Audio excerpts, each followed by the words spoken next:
भारत के महान गणितज्ञ आर्यभट्ट द्वारा दशमलव प्रणाली की खोज ने अंतरिक्ष अन्वेषण में क्रांति ला दी।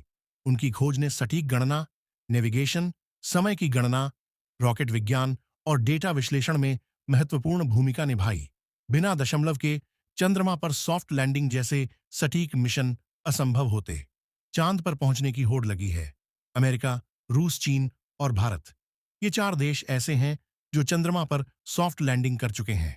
बेशक इस होड़ में भारत चौथे स्थान पर रहा, लेकिन अगर भारत न होता तो बाकी तीनों देश कभी चांद पर नहीं पहुंच पाते। सुनने में भले ही ये अटपटा लगे, लेकिन ये ऐसा सच है जिसे दुनिया भी मानती है।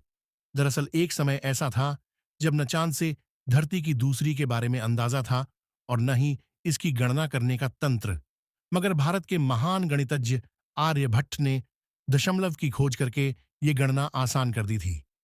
दशमलव ही वो खोज थी जिसने दुनिया के कई देशों के लिए चांद पर पहुंचने का रास्ता बनाया।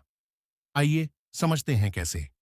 स्पेस से संबंधित जो भी गणनाएं हैं वे बहुत ही सटीक होना जरूरी है। ऐसा दशमलव से ही संभव है, क्योंकि किसी भी अंतरिक्ष अभियान में गलती की कोई गुंजाइश नहीं होती। ऑर्बिट की स्थिति, उपग्रहों की गति, रॉकेट में ईंधन की मात्रा, लैंडिंग साइड समेत तमाम चीजों की गणना दशमलव से ही की जाती है। उदाहरण के लिए, अगर चांद पर कोई मिशन भेजा गया, उसमें एक दशमलव की भी गलती हुई तो वो मिशन को असफल कर सकती है। किसी भी स्पेस यान और सैटेलाइट की ऑर्बिट निर्धारित करने के लिए न्यूटन और कैपलर के नियमों के आधार पर गणनाएं होती हैं। इनमें भी दशमलव सबसे महत्वपूर्ण होता है, क्योंकि यदि इसमें गलती हुई तो स्पेसक्राफ्ट अपने लक्ष्य से भटक जाएगा और मिशन बेकार जाएगा। स्पेस में समय की गणना नैनोसेकंड में होती है। नैनोसेकंड यानी शून्य। इसके अलावा ट्रांसमिशन में भी दशमलव का बहुत महत्व है। इससे ही स्पेस से कोई भी सूचना या जानकारी धरती तक पहुंचती है। किसी भी रॉकेट को उसके लक्ष्य के हिसाब से तय समय पर ही लॉन्च किया जाता है।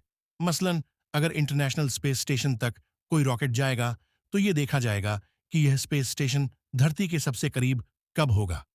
इस लिहाज से रॉकेट को उस समय पर लॉन्च किया जाएगा कि जब तक ये आईएसएस तक पहुंचे तब तक स्पेस स्टेशन धरती के करीब हो।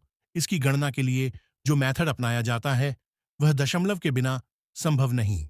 स्पेस टेलीस्कोप और स्पेस प्रोब जो तस्वीरें लेते हैं, उनका विश्लेषण करने के लिए भी दशमलव की ही आवश्यकता पड़ती है। इसके आधार पर ही वैज्ञानिक मिलीमीटर या माइक्रोमीटर स्तर तक डाटा की जांच करते हैं और किसी नतीजे पर पहुंचते हैं। आर्यभट्ट भारत के महान गणितज्ञ थे, जिन्होंने संख्याओं को लिखने का तरीका विकसित किया और दशमलव की खोज की। उन्होंने ही 1, 10, 100 और 1000 जैसी संख्याओं को लिखने का तरीका विकसित किया था। उनके अलावा भी ब्रह्मगुप्त, आचार्य रामानुजम, शकुंतला देवी जैसे महान गणितज्ञ हुए हैं, जिन्होंने दुनिया को गणित में बहुत कुछ दिया है।